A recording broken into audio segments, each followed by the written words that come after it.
Welcome to the slop farm. Enjoy the video.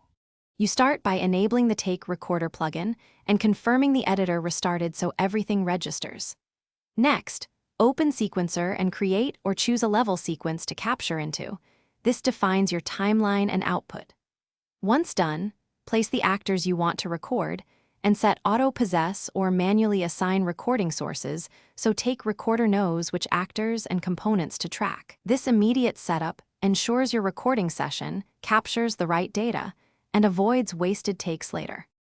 Now you configure how Take Recorder captures data. Select specific tracks like animation, transforms, audio, or component properties to reduce noise and file size.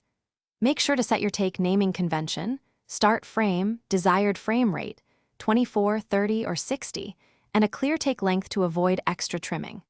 Once configured, enable subscene recording and snapshot options if you need level state preserved, and apply source filtering so only the channels you care about are recorded.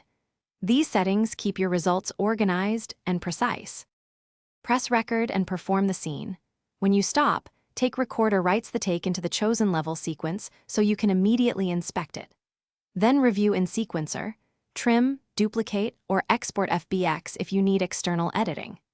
If the recording shows no animation or missing audio, check the plugin is enabled, confirm actors are possessed by the correct player or source, verify each track's recording toggle is on, and ensure frame rates match between source and sequence. Fixing these usually restores proper captures. Thanks for watching. Consider subscribing if we helped you today.